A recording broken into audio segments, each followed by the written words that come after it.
What up, people?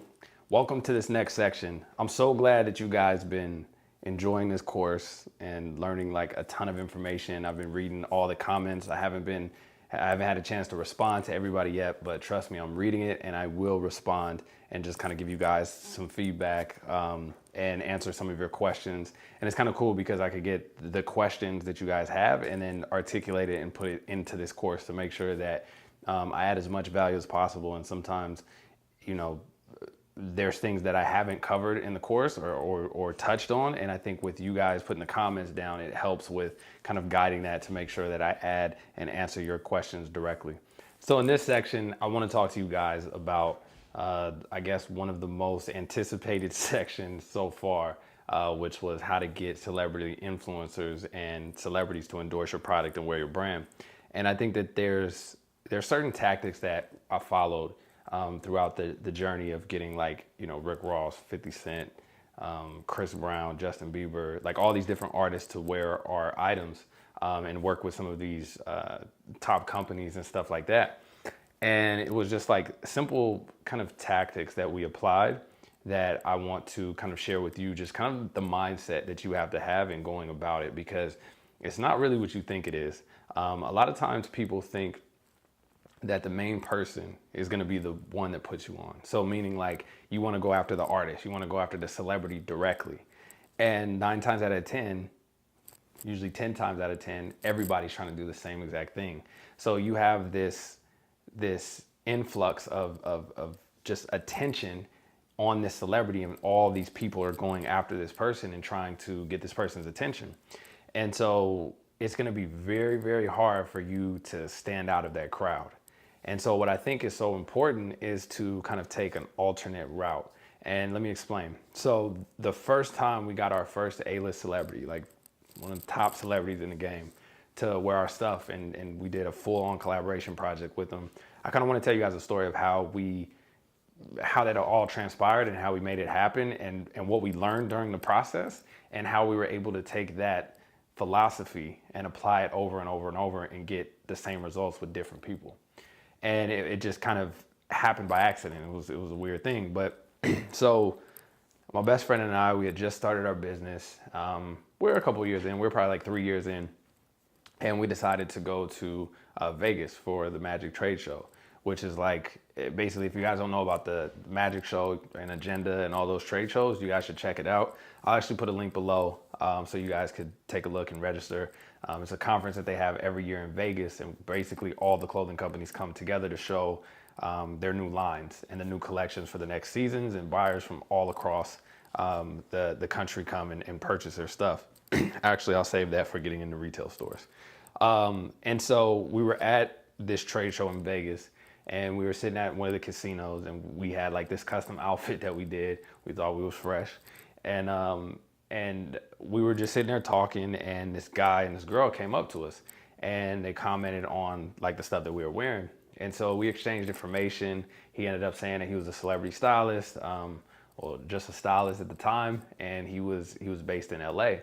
And so we actually were flying back to LA and had a layover after the trip. And so we connected with them instantly. We said, yo, we got some stuff. We want to hook you up with the stuff. So we started building a relationship with him, got really, really cool, really tight with him. And we started to just, you know, develop a relationship over time. We would go out to LA, we would drop stuff off to him. We would like treat him like he was a celebrity, like hook him up with a whole bunch of stuff, and then just always try to add value. And just kind of like, whenever we were around and whenever we were doing something, we tried to bring value, whether that was like, you know, helping out at a photo shoot, or, you know, going to an event and helping, you know, clean up or set up. We just always try to make ourselves valuable, because we knew the reason why people keep you around is because you bring value to their life. And so the more value you bring a person, the more they'll keep you around. And so we just started going back and forth and building a relationship over like a 4-year span. And we just stayed tight. We always like stayed in communication, always hooked them up with stuff. So 2010, I believe, 2010, 2011, the BET Awards weekend rolls around. And so we would go out there we had went out there the year before, and we would just go out there and network because everybody was out there. And so we would print up a whole bunch of shirts and like pass stuff out for free and give stuff away. And so we all went out to LA. and we were networking. We were out, passing out flyers, going to the different malls, going to the different events. We had some of our stuff. We were like giving away free shirts, passing out flyers, just like really like boots on the ground, just guerrilla marketing. And so after that, we ended up trying to meet up with him because we knew that he had a client that he was working with that he said that he wanted to introduce us to. And it was a big client. It was a big A-list top celebrity. And so we were getting ready to leave LA, and I was tired and I was ready to go home. And he texted my business partner, was like, yo, I'm at the studio, come through. And I was like, man, let's go home, I'm tired. And so my best friend was like, nah, let's go there. Let's go, we got to go introduce ourselves and stuff. And so we go to the studio, we get in there, he introduced us to the artist. And it was a surreal experience because we were in the garage in Richmond, and we had just started, and you see this person like on TV and just everywhere in the news, and like always seeing this person as like a top influencer, a top celebrity, like mega celebrity. And so it was kind of weird, that first experience. And so we just noticed that even in the studio, there was only a few people around, but everybody was trying to get this person's attention. And so we, hooked him up with some stuff, introduced ourselves. He like really liked kind of like our swag and what we brought to the table. And we exchanged phone numbers or whatever. And so we were still at the studio. He went in to like record, and we were out in the waiting room. So his bodyguard was sitting at the table on his computer or whatever. And so I just went over there and just started chopping it up with him. And I started talking to him, and I was just telling him, like, introducing ourselves, telling him what we did. And he mentioned to me that he wanted to get some t-shirts printed, and he wanted a logo design.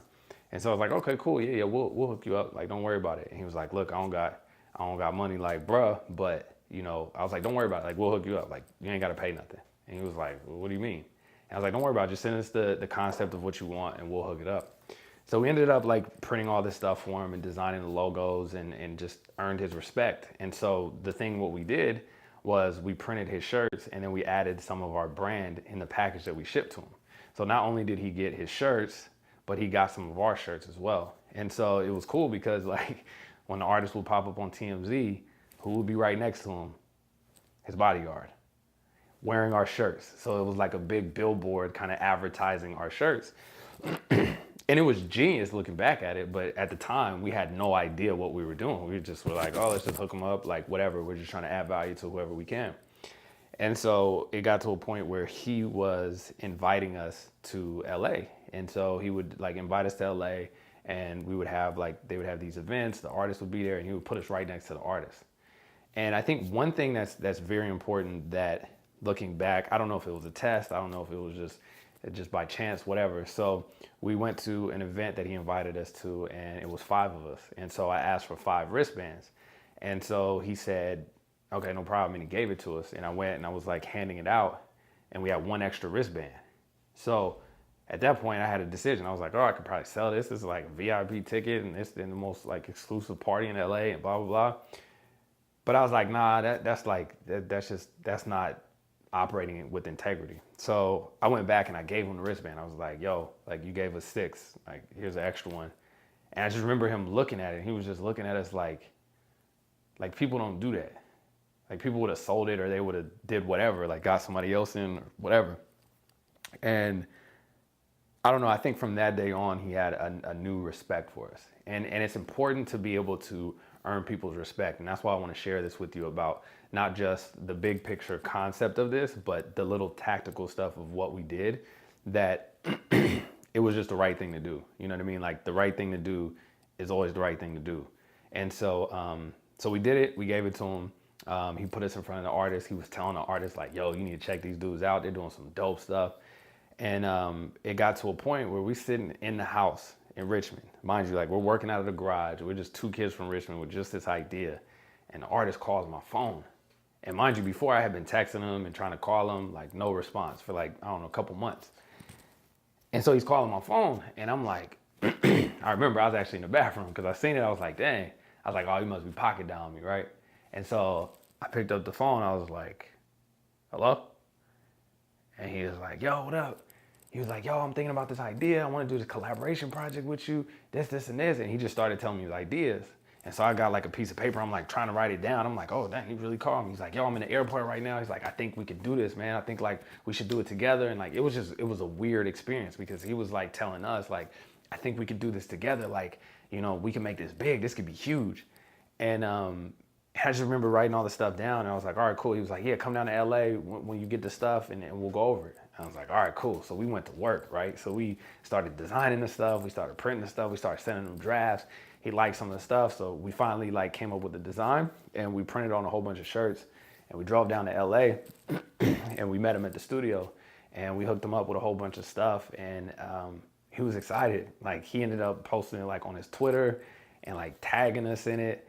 And then like from that day on, like it kicked off a full entire relationship and a partnership that was insane. That like triggered to literally, that was our first A-list celebrity that put us on the map to be able to do that. Like, and he was calling us like, yo, this is gonna be big, bro. Like I see it. And I'm just like, I'm on the phone, like, do you know who you are? Like, why are you talking this way? And so with being able to do that, it showed me the human factor of all these people that you see, you know, on TV and all these people that you see that have these big followings and stuff like that, that at the end of the day, they're people like us, right? And it's all about relationships. They do the same things. They feel upset, they feel angry. And so when I seen that, it just woke something up in me that, you know, it's all about adding value and building those relationships because things come through people, right? It's not like a machine that comes.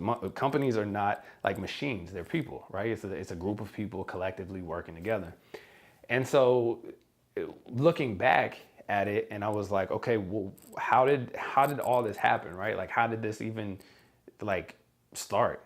And so we looked back, we said, look, okay, we added value to the bodyguard that was around the artist. The bodyguard answers his phone.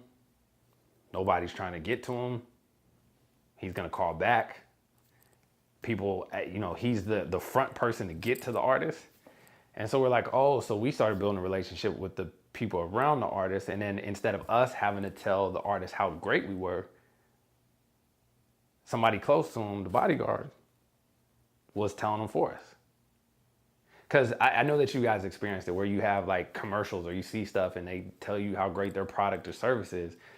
But if your friend tells you, yo, I just got this product, it's dope, you need to check it out, you're gonna be way more inclined to do that. And so that day forward, I realized it's about the relationships and it's about the people around the artist. It's not about the artist directly, it's about the people around the artist because they're the easiest to get to and they're gonna answer the phone and they're gonna, you know, they're gonna do all the things. And so once we came to that realization, we were like, okay, let's try it again. And so we tried it again.